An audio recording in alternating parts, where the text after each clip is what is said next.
Assalamualaikum warahmatullahi wabarakatuh. Kita hari ini membahas soal e-procurement.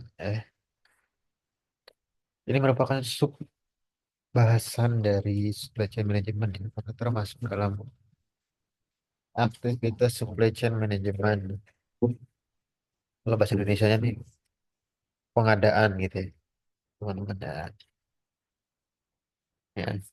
The order list from all department. Oh banyak listnya gitu kan. Uang yang di assign manajemen untuk procurement ya, nol gitu. Nah, list pengadaannya banyak ya, tapi uangnya minim ya. Itu salah satu dilema dalam procurement. Kita masuk ke pembahasan dulu ya. Di procurement ya, sebenarnya seperti halnya pengadaan ya.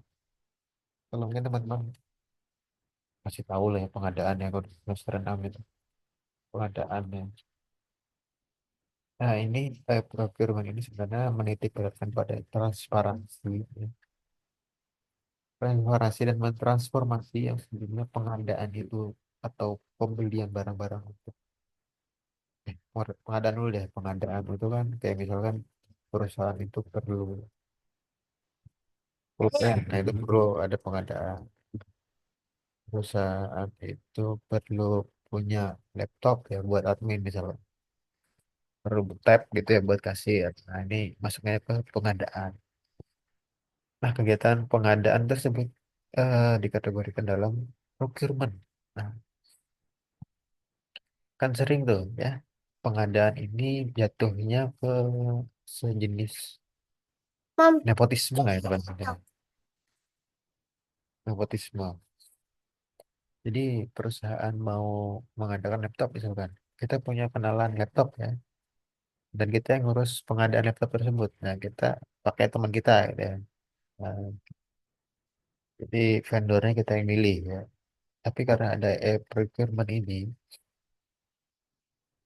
teman-teman nanti jadi tidak bisa melakukan hal tersebut ya, karena kita memilihnya secara digital. Ya. Kan ada transparansi di sana, jadi otomatis kita akan memilih yang vendor yang terbaik ya dari segi harga maupun kualitas dan lain-lain. Nah, kurang lebih itu soal procurement itu yang mentransformasi proses bisnis yang syarat nepotisme dulu ya. Procurement itu sekarang lebih ke transparansi. Ya, jadi semua semua level manajemen nanti bisa melihat ya, keputusan-keputusan yang divisi procurement itu ambil. Dari procurement sendiri ada 4 tipe ya. Direct procurement, ada indirect, ada good procurement, ada service procurement.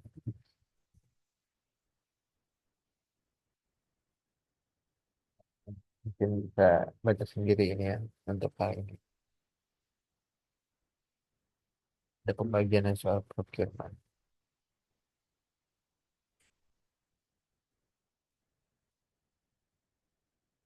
Ini ada beberapa data yang ada dari Hackett Group mengatakan bahwa pikir ini, procurement ini akan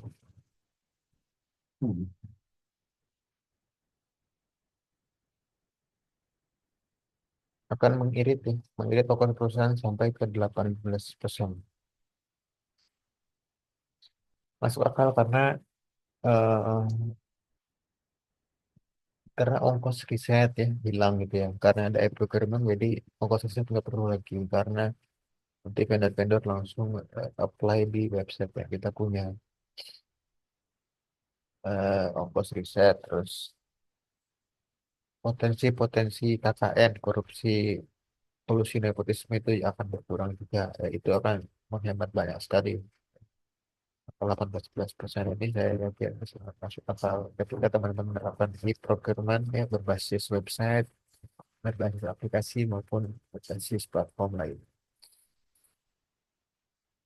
Ada beberapa manfaat dari e-procurement ya, mengotomasi proses jadi efisien dan lebih transparan. Yang kedua, mengurangi inventory dan lead time ya, karena bisa diatur nanti di e-procurement itu perlu order berapa gitu. Nanti para supplier atau vendor yang memenuhi hal tersebut dan kita bisa menentukan gitu ya. Jadi barang itu akan dikirim dalam jangka waktu berapa kali. Terus karena ada data yang bisa dilihat, nah jadi ada analytics-nya, ya. Jadi penentuan supply chain nanti akan lebih baik lagi. Nah, kalau programming ada dua teman-teman sekarang ya, cloud based dan on premise. Cloud based ini teman-teman, server tidak di kita, jadi data itu disimpan di server yang bukan milik perusahaan, tapi nanti bisa diakses perusahaan seperti halnya cloud hosting gitu ya. Terus ada on premise. Nah ini seperti halnya teman-teman menyimpan data di flash disk gitu ya. Nah ini on premise itu data-data procurement disimpan di server perusahaan gitu, yang ada kemungkinan bakal hilang ya. Ada beberapa kelebihan dari cloud based ya, procurement. Pertama, lebih efisiensi cost ya, karena bikin server atau punya server itu mahal. Bayangin aja teman-teman perlu beli um, servernya ya, perlu beli ruangannya, perlu dipersiapkan. Kayak di UPN itu server itu punya ruangan sendiri teman-teman. Jadi ruangan itu harus suhu berapa gitu, saya lupa ya, suhu berapa derajat ya, jadi harus dalam kondisi dingin dan itu on terus selama 24 jam. Nah, ini tentunya punya cloud server atau cloud based web development akan lebih efisien, secara costnya lebih murah, karena teman-teman hanya perlu paid monthly gitu ya, bayar secara bulanan. Terus lebih aksesibel ya. Kalau di on premise ya, bisa jadi server entah ya, entah server ruang servernya kebakaran atau lagi mati lampu kan, misalkan di UPN lagi mati lampu ya, server UPN nggak bisa diakses. Kalau ini, kalau cloud server akan lebih mudah diakses di mana saja kan teman-teman di. Oh ya, salah satu kelemahan on premise apa di procurement juga ketika diakses di negara lain, misalkan server teman-teman di Indonesia gitu, lalu teman akses dari Amerika, itu akan sangat susah ya, jauh jaraknya sangat jauh. Tapi dengan cloud procurement maka ini akan lebih mudah diakses karena dia berbagi server ya, di Amerika ada server, Eropa ada server, ada Asia ada server, Indonesia ada server, Singapura ada server. Nah, jadi ketika teman-teman akses di Singapura, maka yang terakses itu dari server yang di Singapura.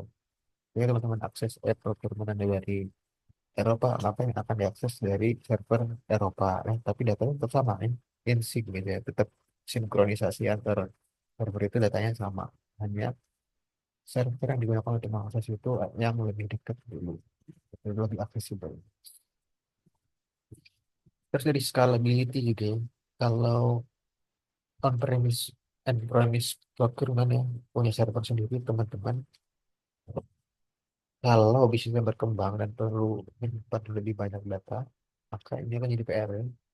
Harus nambah ruangan, harus nambah ruko misalkan, harus nambah tanah. Nah, harusnya ruangan tersebut bisa digunakan operasi bisnis, tetapi karena wajib teman-teman pakai karena teman-teman pakai on premise, maka ruangan tersebut harus direlakan untuk menyimpan server. Ini dengan cloud server yang disimpan di tempat lain yang tidak di orang gitu. Pak, lebih scalable teman-teman, cuma perlu bayar lebih gitu ya, nambah misalkan nambah berapa giga gitu ya. Nah itu tinggal, biasanya tinggal request ke provider atau. Terus on premise juga lebih ribet ya, kalau ada update apa teman-teman harus update sendiri. Nah kalau aku di cloud pasti itu diuruskan sama providernya. Data security juga lebih enak ya, karena sudah pasti terjaga oleh penyedia kita, provider kita, dan ada backupnya. Sementara on premise kita perlu bikin backup ya, Tadinya teman-teman standar aja deh punya satu server, maka wajib teman-teman punya satu server lagi buat backup. Jadi istilahnya untuk menyamakan untuk menyimpan data 1 GB, teman-teman perlu punya 2 GB ya, 1 GB buat nyimpan, 1 GB buat backup. Itu kalau teman-teman pakai on premise, itu mahal sekali ya karena akan double cost-nya. Tapi dengan cloud itu sudah ditanggung sama provider, jadi akan lebih security-nya juga lebih jalan. Ya. Kalau server yang dicuri pun masih ada, misalnya di Amerika dicuri orang ya, server kita ya, atau hard disk gitu. Di Eropa masih ada data kita. Nah, di Amerika bisa kita off cam, gitu ya. Data security kan lebih. Terus integrasinya juga lebih enak karena kalau provider itu biasa lebih sudah apa ya, sudah menyiapkan software firmware mereka itu untuk terintegrasi dengan berbagai sistem. Tapi kalau kita sendiri, kita kerjain sendiri, nah itu akan makan banyak biaya, akan makan banyak resource secara human dan capital. Pricing model juga ya, kalau beli server ya kita beli gitu ya, beli terus kita pakai gitu. Setelah 5 tahun harus ganti gitu, gitu. Misalkan 2 tahun udah agak usang ganti, transfer data lagi. Nah itu sebenarnya di cloud procurement, tapi teman-teman bisa fleksibel ya, model subscription gitu kan. Nah nih, dari cloud based dan on premise teman-teman.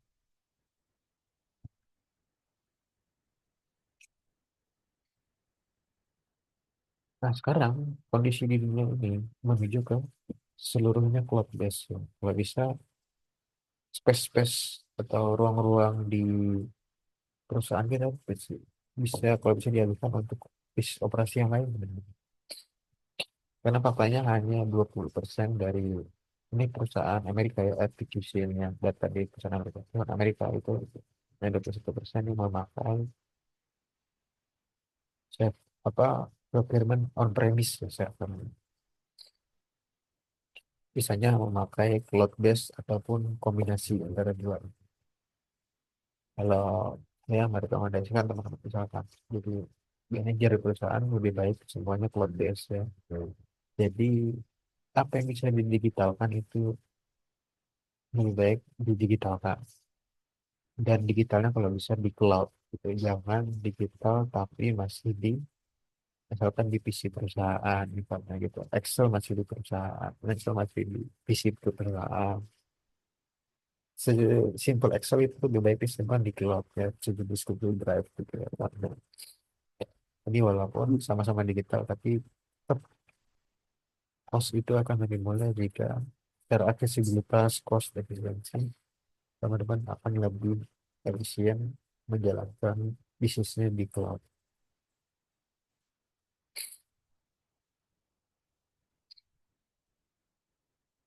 Nah, e-procurement ini seperti halnya digital di sisi yang lain ya, ada eh, akan memungkinkan kita itu untuk menganalisis data. Jadi karena ada datanya, ya.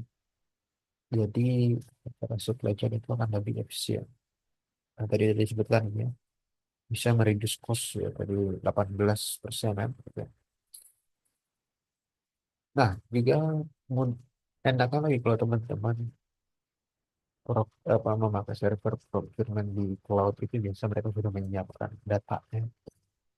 Kalau ini adalah data company data ya, dari industri, keyword ya, sampai produknya apa saja dan lokasinya di mana saja. Nah, ini bisa teman-teman manfaatkan nanti dibandingkan teman search secara manual di Google Maps atau Google gitu ya, mencari data supplier. Nah, data-data dari provider seperti inilah nanti yang membuat teman-teman itu jalan mengeksekusi bisnis karena teman-teman itu lebih cepat. Ya, jadi salah satu keuntungan berlangganan di procurement provider. Ya, karena sekarang zamannya AI, maka nanti akan memainkan peranan penting dalam hal analisis data ya, dan juga pengumpulan data dari big data.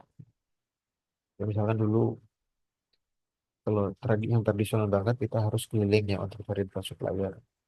Agak modern, agak berkembang teknologinya kita bisa cari di Google.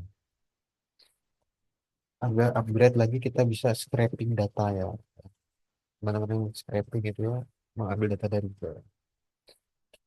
Ada bergerak lagi, ada upgrade lagi. Sekarang udah bisa pakai big data, ya, teman-teman. Jadi robot-robot itu crawling di internet, mengambil data, dikumpulkan. Jadi tadi ya, kumpulan data ini, data supplier yang sangat banyak itu. Kalau big data dalam bahasa Indonesia kan maha data, ya. Jadi sangat banyak. Nah, big data berkembang lagi ditambah dengan AI, bisa menganalisis kira-kira supplier mana yang cocok dengan dari sekian banyak supplier dikumpulkan di big data atau maha data tadi, mana yang cocok dengan kebutuhan perusahaan dari segi budget maupun dari segi spesifikasi yang diinginkan. Nah, itu nanti integrasi AI dan big data nanti akan dengan peran penting di people.